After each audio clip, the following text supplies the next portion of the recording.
ప్రపంచాన్ని మా నాన్న నాకు పరిచయం చేశాడు. ఇంత అందమైన ప్రపంచం నాది. నా ప్రపంచమే నన్ను నిర్దాక్షిణ్యంగా సమాజంలో దోషిగా నిలబెట్టింది.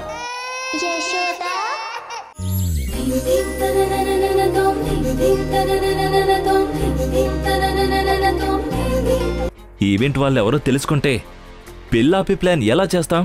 ధ్రువ ఫిక్స్ అయ్యాడు కదా. అసలు ఈవెంట్ కోఆర్డినేట్ చేస్తుంది ఎవరో తెలుసా? ఎవరు? వసుంధర బావ కార్తిక్.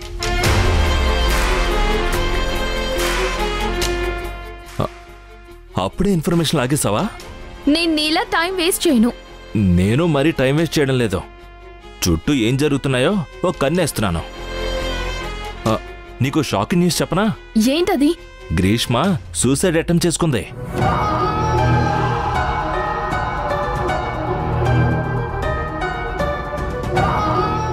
వాట్?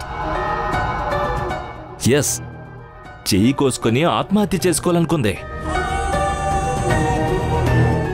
లక్కీగా తను సేఫ్గానే ఉంది. ధ్రువ రియాక్షన్ ఏంటి? వాడి గురించి తెలిసిందేగా. వాడు కావాలనుకున్న వాళ్ళకి ఏదన్నా జరిగితే ఎంత విలవెల్లాడిపోతాడో. వద్దనుకున్న వాళ్ళు చచ్చినా కేర్ చేయడం. మన జాతకాలు బాగుంటే నక్షత్రాలు గ్రహాలు అనుకూలంగా మారుతున్నట్టు ఇలాంటి సంఘటనలన్నీ చక్కగా మన కోసం ఒకదాని వెనుకొకటి అమర్చినట్టు జరుగుతున్నాయి. ఎలాగైనా ఈ పెళ్ళి ఆపాలి. ముందు ఆ గ్రీష్మాన్ని మనం కలవాలి. హాస్పిటల్ నుంచి డిశ్చార్జ్ అవగానే కలుద్దాం. ఇక మీదట వచ్చే ప్రతి అవకాశాన్ని మనం తెలివిగా వాడుకోవాలి విపుల్. మనకెక్కువ టైం లేదు. ఈ పెళ్లి ఎట్టి పరిస్థితుల్లోనూ జరగకూడదు.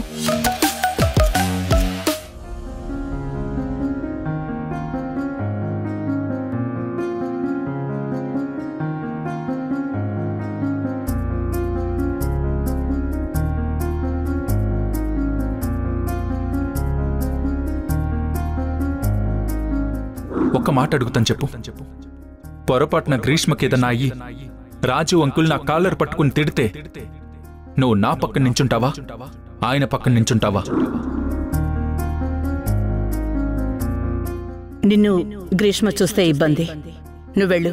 అమ్మా, తనకేమో రక్తం కావాలి. గ్రీష్మకి స్పృహ వచ్చే వరకు రాజు అంకుల్ పక్కన తన తోడుండాలి. గ్రీష్మకి మెలకు వచ్చిన తర్వాత అవసరం లేదమ్మా.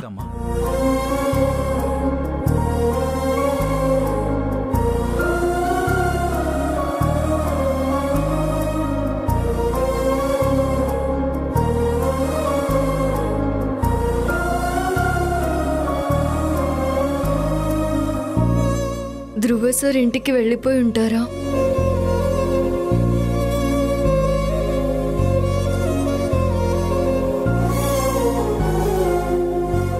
ఇంకా నా మీద కోపంగానే ఉండుంటారా?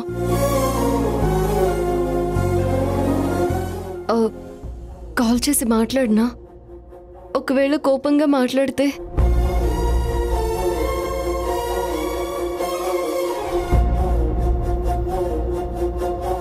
తిట్టినా పర్వాలేదు, కానీ తిట్టి అదే కోపంలో ఫోన్ పెట్టేస్తేనే ఆయన మూడ్ ఇంకా అప్సెట్ అవుతుంది.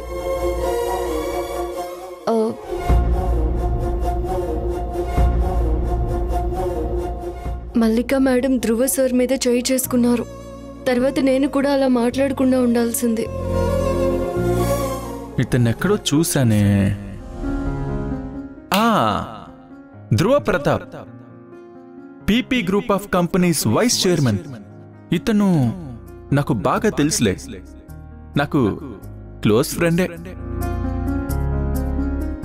ఇతన్ని లవ్ చేస్తున్నావా? పడిపోయావా? దొరికారు. ఇప్పుడు మీ దారిలోనే వస్తా.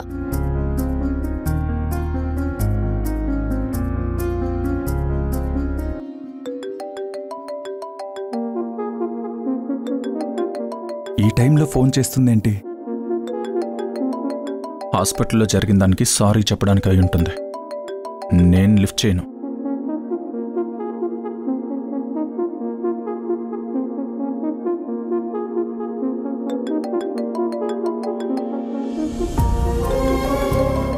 ఒకవేళ ఏదన్నా జరుగుంటుందా? హలో. హలో, మీరు ధ్రువ సార్ ఫ్రెండ్ కదా? ఆ? నేను ఎస్టేట్ నుంచి వసుంధర ఫ్రెండ్ని మాట్లాడుతున్నాను. ఆ వసుంధర నాకు బాగా తెలుసు. తను నా ఫ్రెండే. అవునా? ఈ ఫోటో కూడా తనే ఇచ్చింది. ఒకసారి మనం మాట్లాడుకున్నాం, గుర్తుందా?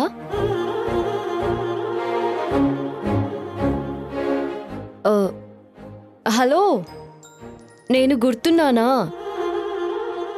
అయినా ఒక్కసారి చూస్తే మర్చిపోయే మొహం అనేది. ఈరోజు ఆ వసుంధరిని కలిశాను. చెడామడ తిట్టేశాను. ఎందుకో? ధ్రువ సార్ లాంటి అబ్బాయి తన చుట్టూ తిరుగుతూ ఉంటే అర్థం చేసుకోదేంటి? పోజ్ కొడుతుంది కదా. అసలు ధ్రువ సార్ ఏంటి? ఆయన రేంజ్ ఏంటి? ఆయన హీరో కదా. చిటికేస్తే అమ్మాయిలందరూ క్యూలో నుంచుంటారు కదా.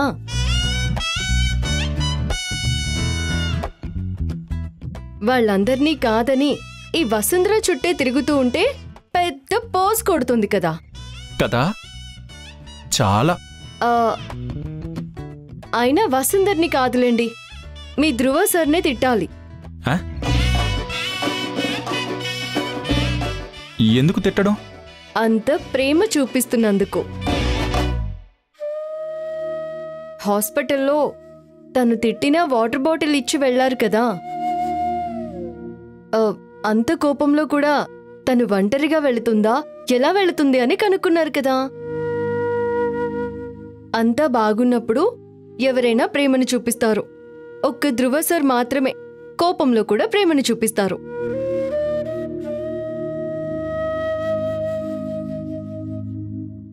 ఆ వసుంధరకి అవేవి అర్థం కావడం లేదేమో. తన మీద నాకు చాలా కోపం వచ్చింది సార్. అయితే ఇప్పుడేం చేద్దాం?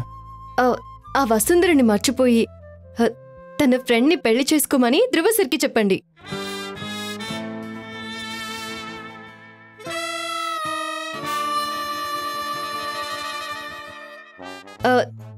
తనైతే ధ్రువ సార్ని బాగా చూసుకుంటుంది కదా సార్. తను కూడా అందంగానే ఉంటుంది. ఏమంటారు? నువ్వు చెప్పింది బాగానే ఉంది,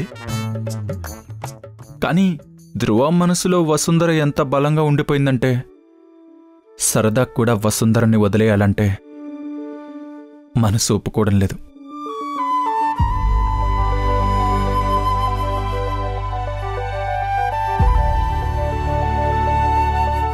ఐమ్ సారీ ధ్రువ సార్. నేను హాస్పిటల్లో కోపంగా మాట్లాడకుండా ఉండాల్సింది. కానీ అది మిమ్మల్ని తక్కువ చేయాలని కాదు sir. I love you Vasundhara.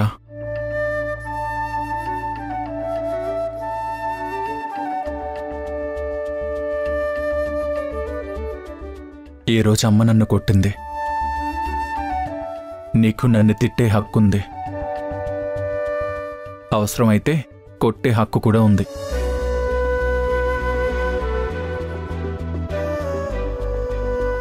నువ్వు తిట్టావని నేను బాధపడ్ను, కానీ హాస్పిటల్లో మనమున్న 10 గంటల్లో 5 నిమిషాలు నా కోసం రాలేకపోయావు చూడు, అదే చిన్న బాధేసింది. ధ్రువ సార్, నేను మీకు అంతకు ముందే చెప్పాను, చావు అంచుల దాకా వెళ్ళినప్పుడు అందరూ ఒకటయ్యారు, మీరొక్కరే ఎక్కువ అనిపించారు అని. అంతకన్నా నా మనసులో మీకున్న స్థానాన్ని చెప్పలేను. ప్రతిసారి నేను మీకోసం వెనక్కి తిరిగి రాలేకపోవచ్చు. అప్పుడు ఆ నిమిషం ఎవరికి నా అవసరం ఎక్కువ ఉందా అని మాత్రమే ఆలోచిస్తాను. కానీ అది ఆ నిమిషం వరకే సార్. తర్వాత మీ దగ్గరికే పరిగెత్తుకుంటూ వచ్చేస్తాను, మీరక్కడే ఆగిపోతారు. హాస్పిటల్లో మీరు నన్ను ఒక ప్రశ్న అడిగారు. ఒకవేళ రాజీవ్ సార్ మీ కాలర్ పట్టుకున్నప్పుడు నువ్వు నా వైపు ఉంటావా రాజీవ్ సార్ వైపు ఉంటావా అని.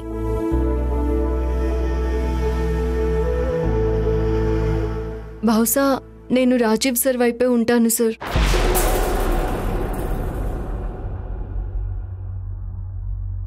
కానీ నా కళ్ళు మిమ్మల్నే చూస్తూ ఉంటాయి.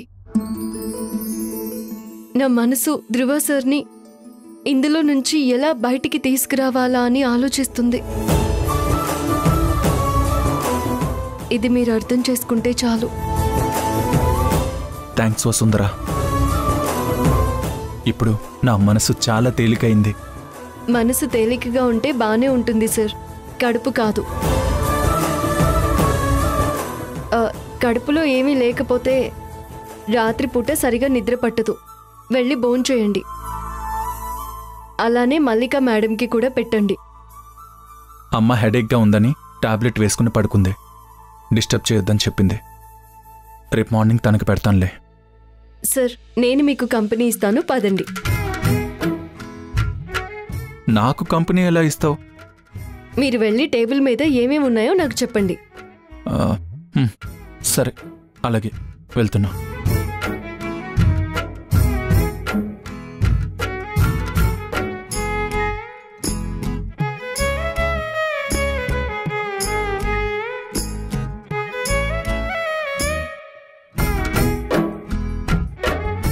పప్పు, సాంబార్, పెరుగు, వేడివేడి అన్నం. ముందు వేడివేడి అన్నం కొంచెం ప్లేట్లో పెట్టుకోండి. సరే.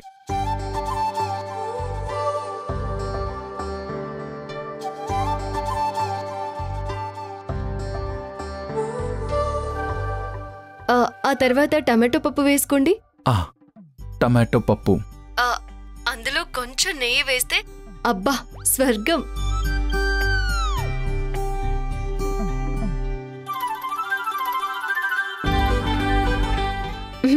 ఎలా ఉంది? ఆహా.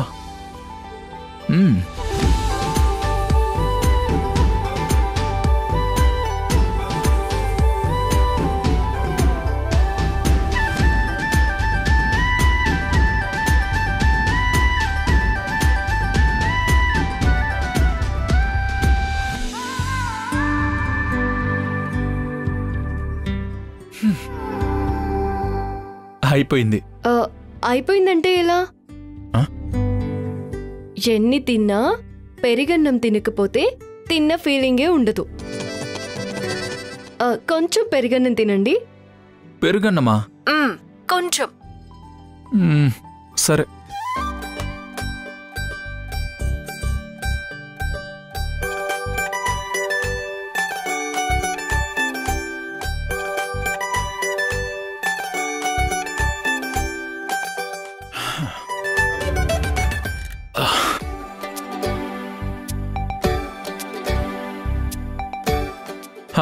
ఇప్పుడు పెరుగన్నం కూడా అయిపోయింది.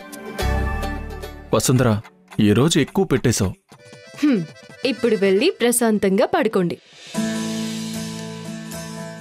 వసుంధరా, ఇంత దూరంగా ఉండి కూడా అంత ప్రేమగా ఎలా చూసుకుంటున్నావు నువ్వు? మన పెళ్ళయ్యాక ప్రతి రాత్రి ఇలానే పెడతావా?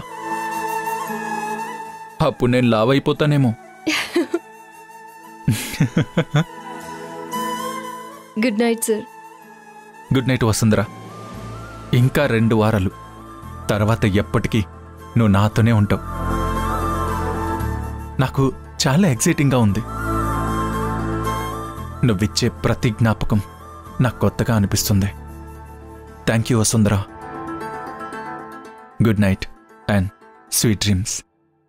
Good night sir.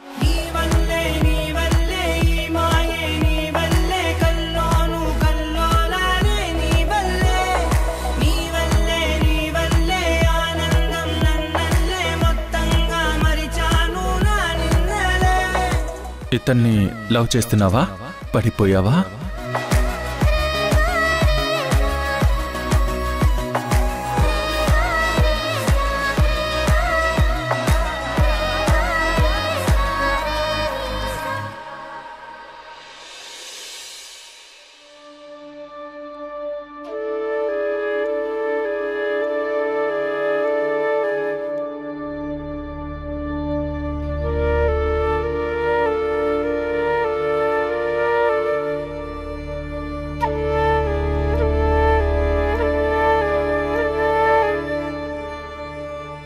ఎందుకిలా చేసావని అడగవా డాడీ? నేనిక జరిగిన వాటి గురించి మాట్లాడాలని అనుకోవటం లేదు. నా కూతురు నాకు ప్రాణాలతో దక్కింది. నాకు చాలు. నాకు సరిపోదు. వాళ్ళు నాశనం అయ్యేదాకా నాకు మనశ్శాంతి లేదు. నేను ఇంకా వాళ్ళని ఏడిపించాలి. నాకు మాట ఇచ్చి మోసం చేసిన ఆ మల్లికని, నన్నొక పురుగులా చూసిన ఆ ధ్రువని, నా కలలకి సంతోషాలకి అడ్డుపడ్డ ఆ వసుంధరని ఎవ్వరిని వదలను. గ్రీష్మ, గ్రీష్మ, ఏం ఆలోచిస్తున్నావు? ఏం లేదు డాడీ, ఐఎమ్ ఓకే. ఇప్పటి వరకు జరిగినవన్నీ ఒక పీడకలు అనుకుని మర్చిపో. మొదటి నుంచి ఈ పెళ్లి జరగదని, వాళ్ళు ఆడే ఆటలో నువ్వు పాము అవుతావని నేను చెప్తూనే ఉన్నాను. నువ్వు నా మాటలు పట్టించుకోలేదు. ఇదంతా నిన్ను దిప్పిపడవని అనటం లేదమ్మా. కొన్నిసార్లు ఎదుటి వాళ్ళను నాశనం చేయాలని చూసే ఆలోచనలు అస్త్రాలుగా మారి తిరిగి మన మీద దాడి చేస్తాయి. మనిషికి అన్నిటికన్నా ముఖ్యమైనది ప్రశాంతతమ్మా. అది మనసులోనే లేకపోతే రాదు. ప్రస్తుతానికి నీ మనసులో ఉన్నవన్నీ చెరిపేసి ఒక కొత్త జీవితం ప్రారంభించు. సరే డాడీ. నువ్వు ఏం చేసినా, నీ మీదే ఆశలు పెట్టుకున్నా, ఈ ముసలి ప్రాణం ఒకటి ఉందని గుర్తుపెట్టుకో. గ్రీష్మ, ఇక నీ మీద ఆ ఇంటి నీడ కూడా పడకూడదు. నేను వెళ్ళి కొన్ని మెడిసిన్స్ తీసుకుని వస్తాను, వెంటనే వస్తాను. డాడీ,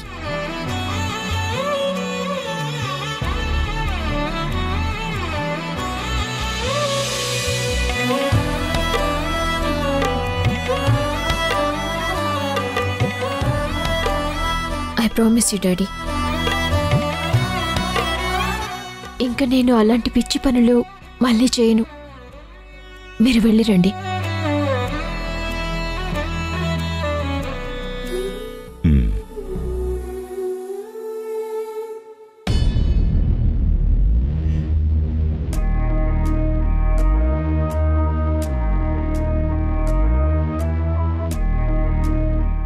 నయని తనిప్పుడు ఎందుకు వచ్చినట్టు?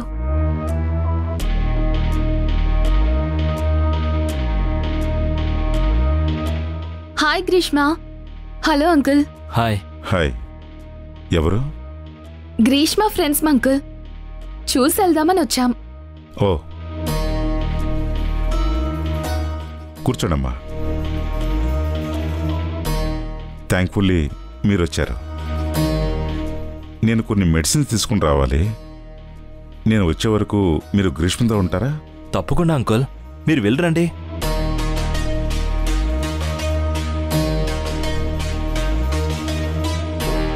కూర్చో. నువ్వు ధ్రువ ఫ్రెండు కదా? అవును అంకుల్, కానీ వాడు చేసే పనులు నాకు అస్సలు నచ్చావు. ఫస్ట్లో వాడు వసుంధరని ఎలాగైనా సొంతం చేసుకోవాలని చూసినప్పుడు గ్రీష్మతో పెళ్లి ఫిక్స్ అవుతున్న టైంలో ఇవన్నీ వద్దని చాలా చెప్పాను. వాడు నా మాట వినలేదు. తరువాత వసుంధరే కావాలని గ్రీష్మకు అన్యాయం చేస్తుంటే అప్పుడు తిట్టాను. అయినా తను వినిపించుకోలేదు. నేను ధ్రువకి ఫ్రెండ్ అయినా గ్రీష్మ గురించే వరి అయ్యేవాణ్ణి, తనకెందుకిలా జరిగిందా అని.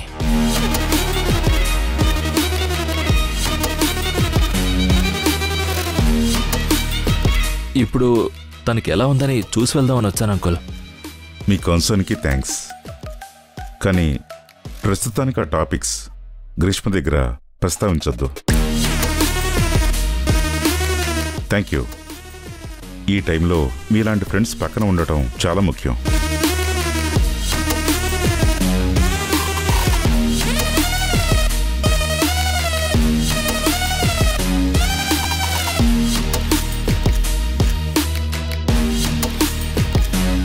ఫస్ట్ టైం నిన్ను చూసినప్పుడు ఇదెవరో నాకంటే మొండిగట్టంలా ఉంది, దీని చేతుల్లో నుంచి ధ్రువాన్ని విడిపించుకోవటం అస్సలు జరగదని ఫిక్స్ అయ్యాను.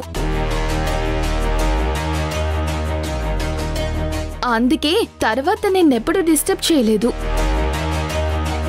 కానీ నువ్వింత పెరిగిదానివని అనుకోలేదు. ఇప్పుడు నీ ప్రాణాలు తీసుకుని ఏం సాధించావు? కనీసం వాళ్ళ ఇంట్లో పెళ్లి మాటలు కూడా పోస్ట్ పోన్ చేయించలేకపోయావు. నీ ప్రాణాలు ఎంత చీపా?